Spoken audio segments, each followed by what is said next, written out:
good stuff right there. I seen Nally put one of those cow bumper grills on the front of his F-150. That's a true up-and-comer. Yep. Still fuzzy. Day 2. We are sitting at the base of a canyon. Both Kurt and Nate are bugling this way. And we got 2 youngsters that's in the camp that's trying to do a little different, and they're sleeping in a pup tent. They heard at least 60 bugles last night, so we're kind of thinking, even last night we heard bird bulls bugling to our east, so Nate thinks it's a great idea, so I'm excited. There's 0 wind. When those elk start moving, after feeding this morning, they're gonna start bugling and talking. We feel good about it, so we're hoping to get Kurt right into a shot this morning, so we'll see what happens.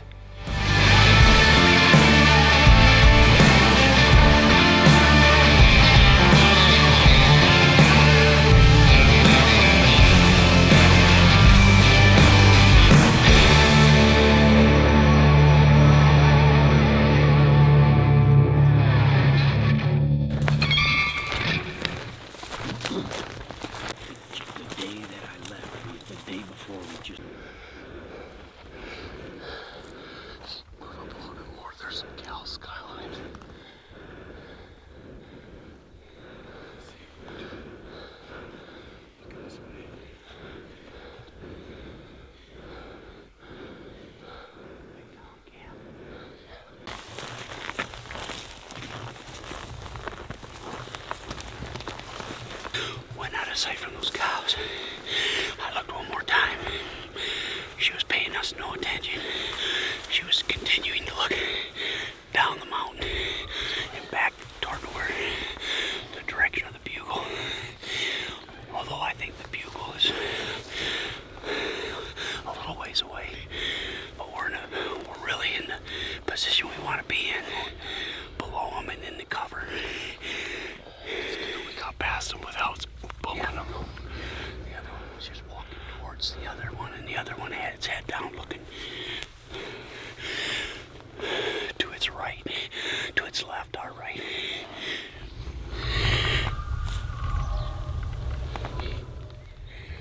He's not that far. He's wanting to die.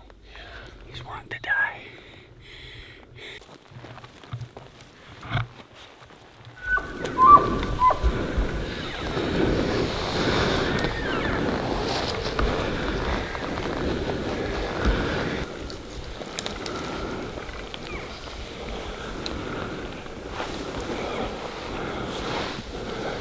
With calling, you almost call to the point that you're uneasy about how aggressive it is, and understanding one of 2 things is going to happen. You're going to light the woods up and kill the bull that you want to because you called one in, or you're going to get exactly what we got right now, which is a big 0. Yeah.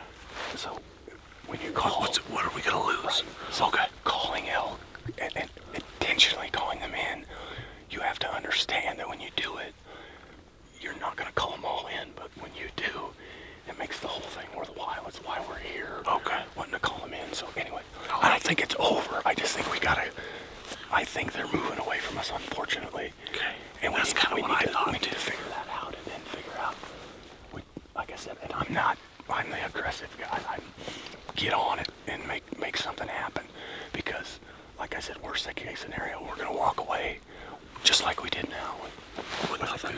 Okay. And I'm only you're a lot better at this calling than I am. Elk with some of the best guys in the world, and I mean killers. And the guys that kill the elk are the guys that are aggressive. Okay. In all regards. And you're going to scare more of them and lose more of them than you shoot. But you're going to shoot a lot more with aggressive calling and aggressive tactics than you do. If all we do is recreate what they're doing, it's not going to change their behavior at all. Okay. They're comfortable in that. They're doing because you don't know. That makes total sense. The cows were making noise here, making noise there, and you don't see the bull running from each one to check them. Yeah. But if he had 2 or 3 cows talking and a bull over there bugling, or even if he was raking, it's going to kill him. He's going to have to go see what it is, or he's going to say, oh gosh, I want nothing to do with that? Let's get 3 or 4 of my cows and get the heck out of the country. And he'll be way away from you, and you'll figure that out. Okay. And we've killed elk like that. When they start that silliness, you just stand behind them, because eventually the cows are going to want to bed, and the bull will bed with them. And then usually by 10:30 or 11 in the morning, you can catch up where they're bedded, and you can call a bull out of his bed, because then he's bored. Yeah. It's like hunting a turkey, and the hens go sit on a nest. He's like, I'm all testosterone up, I want to breed. Yeah. And by noon, he's like, any gobble, any sound of a turkey, he's right there. Yeah. And bulls can be like that too. I like it. That makes sense.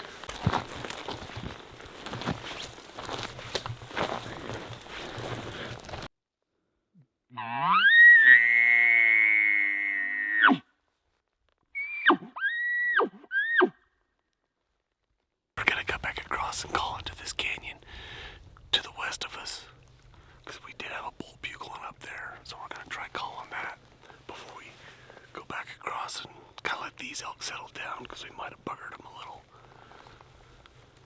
So see what we can happen here. If nothing works, we could drop back across and kill that bull.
No idea one was clear up there.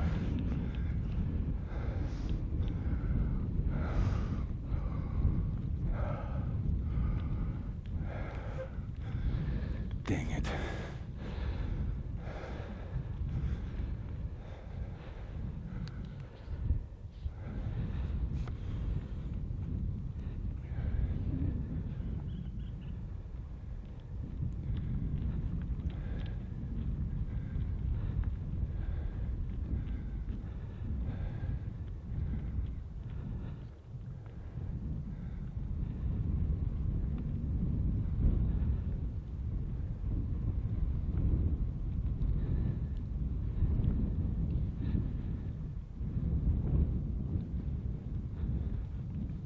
See the spike that Nate said he's seen?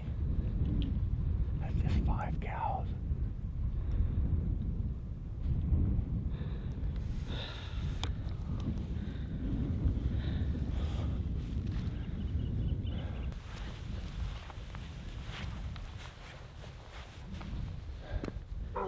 Oh, they barked. There's the spike.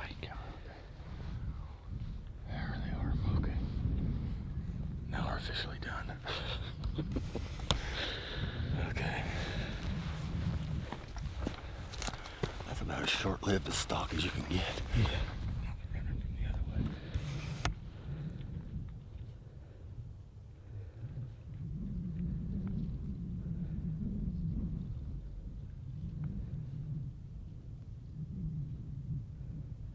There it is. Easy. I'll get right down here between the trees. I took one step. 3 of them blew up 50 yards above that one. I'm like, I didn't see those. I tell you what.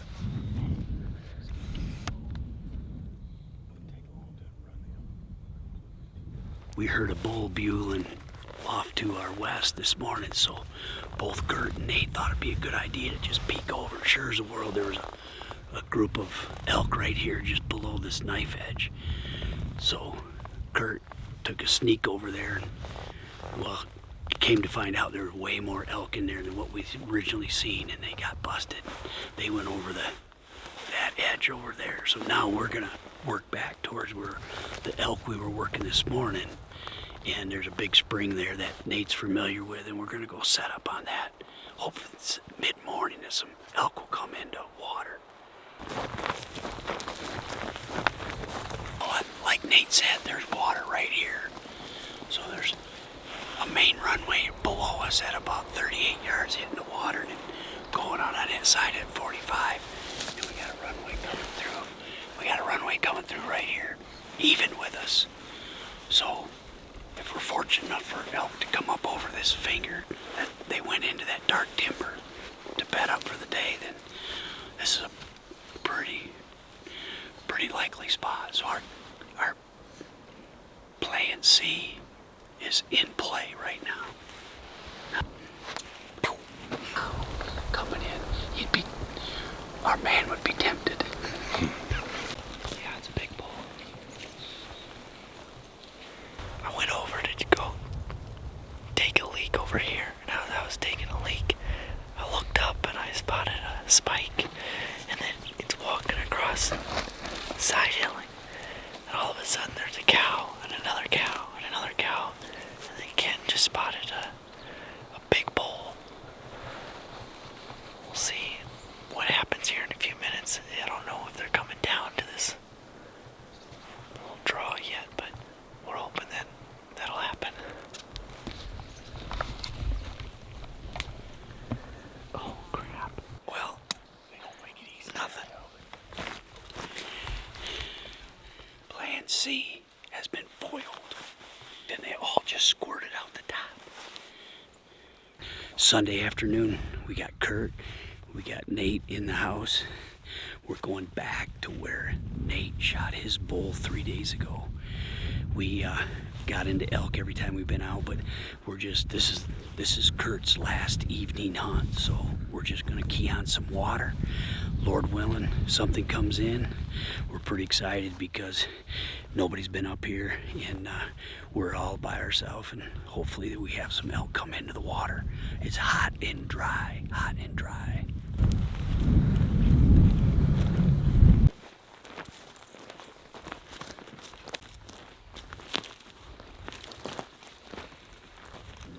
It's been a beautiful afternoon, evening.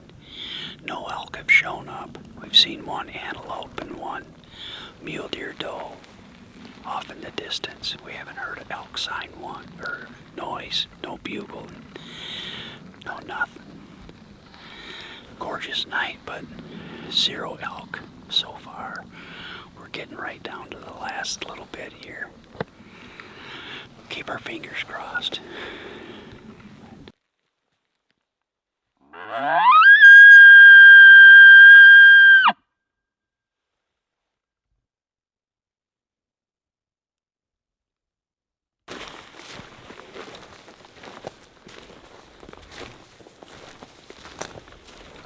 All right, it is Monday morning, September 13th, and this is the last morning for Kurt to be with us here. Matter of fact, we'll all be kind of pulling out and heading in another direction in Idaho, so wish us luck. Another beautiful morning, nice and quiet, and Lord willing, we're going to get into some elk here in the next half hour or so.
a lazy bugle, kind of here I am kind of thing.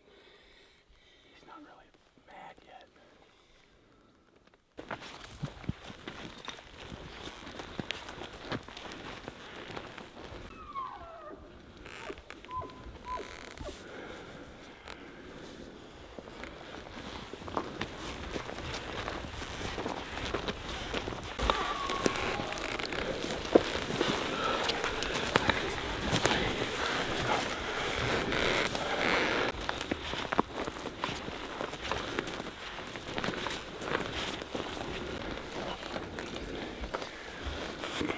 Inside of 200 yards. If you want to go down, we'll stay up here. What I want you guys to do first is just rake a tree first. See if that'll get him to bugle. Then you could start arguing with him with bugles. Yeah, but just start with a rake and see if that gets him. Because he can't read much out of the raking other than there's some aggression. He made a big shift that time. He's on this side. Get the kill shot on video, would you? Okay.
There is a second pole. That's way up there.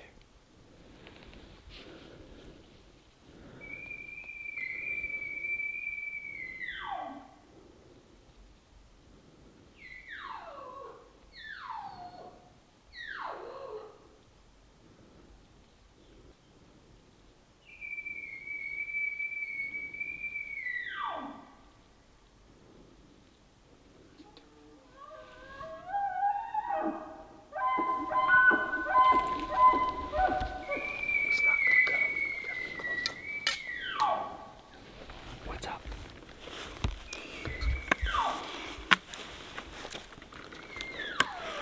This is one of them situations where we thought we got close enough to this bull to irritate him enough to close the distance, but we're not quite close enough, so I think we'll gather the guys up and try to get another 150, 200 yards and then try this again.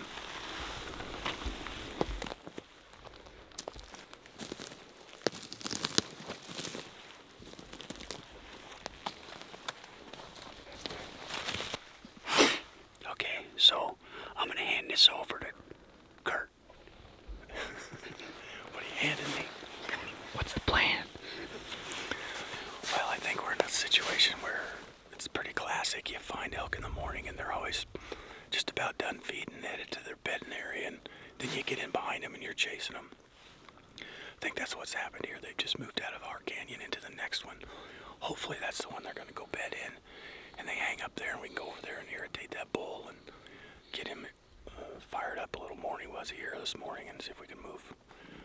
Just so you know, we're A, B, C, D, E, F, G, H, I. We're on plan I right now. And I means, let's see here. I It's the means, middle letter in the word kill. yeah, it means annihilate. Does that start with I? Annihilate. I believe so. Yeah, it could be. Yeah, let's just go with it. Annihilate. Plan I. Full. We're going full ninja. Again. What's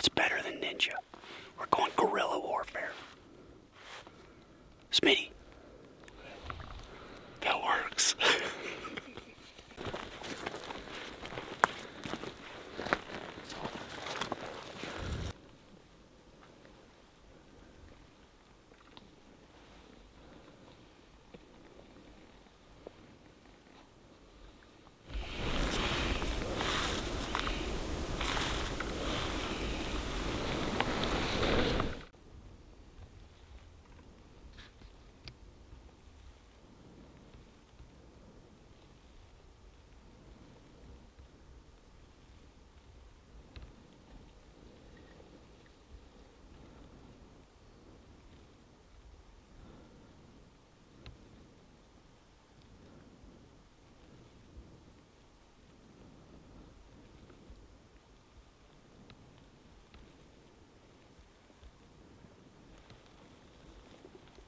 We were walking this trail to try to get into the other draw, and Nate was out in front. He spotted an elk out there about 100 yards, and we've been watching them for about 10 minutes. There's a spike and 3 cows, and now they've all bedded down inside of 90, 95, and they've got us pinned right here. We can't do anything.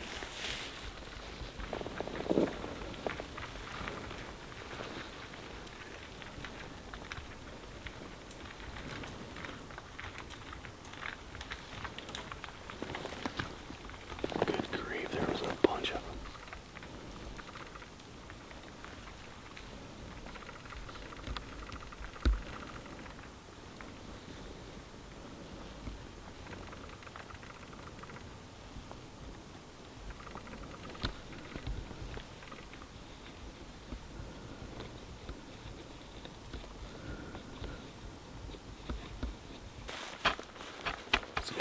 After you go through the alphabet, do you start going in numerical plans?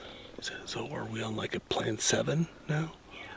Or like AA or something. AA? Okay. Yeah, man, we got. You guys probably saw the elk in front of us there. They were bedded down a little bit, but they were, what, 85, 90 yards out? Something like that, yeah. So, and then they caught our wind and eased up over the top. There's another where the bull was bugling up on this rim. There's a good chance he's in that next canyon too. So we might have just stacked that canyon right full of elk. Yeah. It's fourth down. And I think that's what started it. Is Oh, yeah. It's 4th down and goal. fourth down and goal on the 2-yard line. And here's the interesting part. The defense knows what we're going to do, and we're still going to grind it through their face. Right. On the 40, not the 2. Yeah. Yep. It's smash mouth elk hunting right now. We're going into the dark timber. We're going to teach these elk a lesson.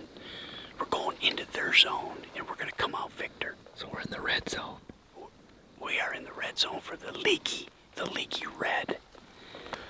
Dragging our feet so we don't have to walk down into that timber because it's nasty. Hey, I'm trying to figure out what we're doing. We're trying to delay the defeat. We've been beat up like 10 times in a row. Really do not like Sounds that like shape. sounds like we're Michigan right now. Hold on a minute. 8-hour drive ahead of me, so. I know. We got a lot on our mind. Kurt's got an 8-hour drive home. Smitty is just so frustrated for our lack of ability to execute.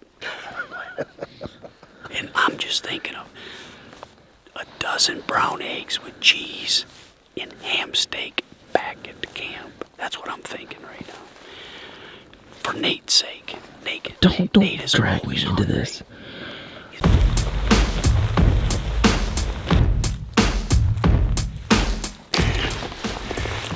Kurt wanted to give it till about noon today. And it's 11:30, just after 11:30. Those bulls answered again, but they're whole in another canyon. So, I think we're gonna head back to camp with our tails between our legs right now. of shame. Little walk of shame. We're finally back at camp and we are on our way to our new hunting spot. So make sure you like, subscribe, ring that notification bell, and we'll see you. I'm right here. Keep going. Make sure you like, subscribe, ring the notification bell for more videos coming, and we'll see you in the next episode.